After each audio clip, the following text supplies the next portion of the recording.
নমস্কার বন্ধুরা, সবাইকে স্বাগতম। চলে এলাম আজকের ভিডিও নিয়ে। তো আমরা সবাই জানি অনেক গরম পড়ে গেছে। তো এই গরমে বাইরে থেকে এসে এরকম যদি একটা জুস বা শরবত ঘরে রেডি পাওয়া যায় তো বাবারে, আর তো কোনো কথাই নেই। তো আজকের এই জুসের রেসিপিটা কি দিয়ে করছি এটা সবার সাথে শেয়ার করব, এর জন্য ভিডিওটা করলাম। বাইরে যাওয়ার আগে যদি আমরা এইভাবে একটা জুস ফ্রিজে রেডি করে রেখে যাই, আসার পর যখন আমরা এটা ফ্রিজ থেকে বের করে খাবো তখন আলাদাই একটা স্বর্গীয় অনুভূতির প্রাপ্তি হবে। তো আজকের এই ভিডিওটা স্কিপ না করে সম্পূর্ণ ভিডিওটা দেখো আমি কি দিয়ে এই শরবতটা বানাচ্ছি। তো চলো যাওয়া যাক। তো এখানে চলে এলাম রান্নাঘরে। আমি এখানে একটা পাকা টসটসে বেল নিয়েছি। এই বেলটা দিয়ে কিন্তু আজকে আমি একটা শরবত বানাবো। খুবই ইজি রেসিপি, তোমরা অবশ্যই বাড়িতে ট্রাই করো। ঘরে আমাদের যা যা উপস্থিত থাকে তা দিয়ে এটা করা যায়। গরমে এই বেলের শরবত গরমে কিন্তু খুবই একটা উপকারী জিনিস। আর সকালে যদি তোমরা খালি পেটে খেতে পারো এই বেলের শরবতটা, তাহলে তো কোনো কথাই নেই। কিন্তু আমার যখন ইচ্ছা হয় তখনই খাই। তো এখানে দেখো বেলটাকে আমি ফাটিয়ে নিয়ে যদি এই জন্য কিন্তু অবশ্যই পাকা বেল প্রয়োজন। কাঁচা বেল দিয়ে কিন্তু এই শরবতটা কিন্তু একদমই হবে না, কারণ পাকা বেলটা কিন্তু তোমরা ভেঙে নিতেই পারবে না। আর পাকা বেলটাকে যখন আমরা ফাটিয়ে নেব তখন দেখো দেখতে কিন্তু এরকম হবে। আর এগুলো হচ্ছে গিয়ে বেলের সিড, মানে বীজ। এগুলো যদি তোমরা মাটিতে ফেলে দাও বেলের গাছ কিন্তু বেল গাছ কিন্তু বেলের চারা হয়ে যাবে। এগুলো দিয়ে কিন্তু মানে বেল গাছ হয়ে যায়। তো এই আর বেল গাছের জন্য কিন্তু এরকম পাকা বেলের বীজটাই প্রয়োজন। কাঁচা বেলের বীজ দিয়ে কিন্তু বেল গাছ হয় না। এরকম টসটসে পাকা বেলগুলো দিয়ে কিন্তু এই যে বীজগুলো দেখছো প্রচুর বীজ আছে, এই বীজগুলো দিয়ে কিন্তু গাছ হবে। কাঁচা বেল দিয়ে কিন্তু গাছ হয় না। তো আমি কিন্তু বেলটাকে ফাটিয়ে নিয়ে ভালোভাবে চামিচ দিয়ে বেলটাকে পরিষ্কার করে আমি কিন্তু বেলের ভিতরের এই অংশটা নিয়েছি। আর এই অংশটা কিন্তু পুরোটাই নিতে হবে, কারণ কোনো কিছু ফেলা যাবে না। কোনো কিছু ফেলতে হবে না কেন, আমি কারণটা বলে দেব।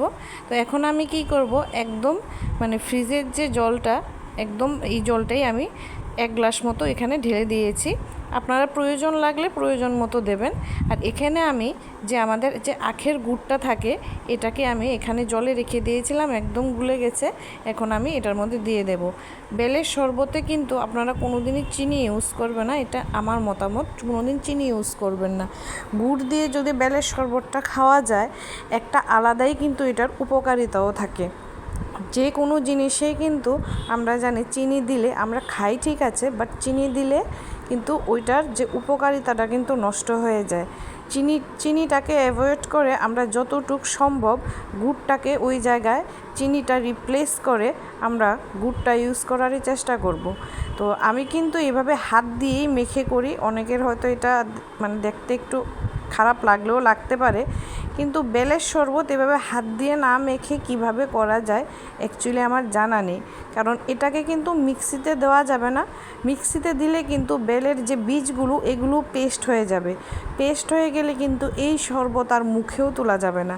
তো তার জন্যই কিন্তু এইভাবে ভালো করে যদি আমরা হাত দিয়ে না মেখে নিই, আমার আর প্রসেস জানা নেই, আমি তাই এভাবে হাত দিয়ে মেখে বেলের যে মানে যেই অংশটা মানে আমরা খাবো ওইটা কিন্তু হাত দিয়ে মেখে মেখেই ছাড়িয়ে নিতে হবে। তারপরে আমরা একটা স্টেইনার দিয়ে এটাকে ছেঁকে নেব। তো এইভাবে করে গুড় আর বেলটাকে আমি ভালোভাবে হাত দিয়ে মাখিয়ে নিয়েছি। এই যে দেখুন বেল মাখানো কিন্তু একদম কমপ্লিট হয়ে গেছে। তো এখন আমি এটাকে তো এভাবে খাওয়া যাবে না নিশ্চয়ই, একটা স্টেইনারের সাহায্যে আমি এটাকে ভালোভাবে ছেঁকে নেব। এই যে সবার বাড়িতেই আশা করি এরকম মিডিয়াম সাইজের একটা স্টেইনার সবারই থাকে। তো এই স্টেইনারের মধ্যে আমি এখন যে বেলের যে বেলটা যে আমি মাখিয়েছি এটা আমি এখন অল্প অল্প করে ঢেলে নেব আর ভালোভাবে ছেঁকে নেব। এতে কি হবে, বেলের যে আঁশগুলো থাকে আর যে বীজগুলো থাকে এগুলো আলাদা হয়ে যাবে। আর জলটা তো অবশ্যই আপনারা পরিমাণ মতো দেবেন, কতজন খাবে কোয়ান্টিটি অনুযায়ী কিন্তু জল পড়বে। আর বেল যদি বেশি হয় জলও বেশি পড়বে। তো এভাবে করে কিন্তু আমি খুব সিম্পল ওয়েতে এটাকে ছেঁকে নেব।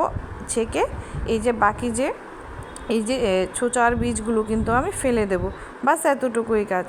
তো অল্প অল্প করে ঢালছি আর অল্প অল্প করে আমি কিন্তু ছেঁকে নিচ্ছি। এইভাবে করে ছেঁকে আমি কিছুক্ষণের জন্য এটাকে এই যে পাত্রে নিয়েছি এই পাত্রের মধ্যে করেই বা আপনারা চাইলে জগে করে রেখে ফ্রিজে রেখে দেবেন, আর যখন খাওয়ার ইচ্ছা হয় আপনারা কিন্তু ঢেলে এই শরবত খেতে পারেন।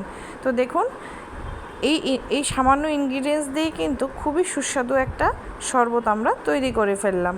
তো চলুন এবার আমি একটা গ্লাসে নিয়ে দেখাচ্ছি।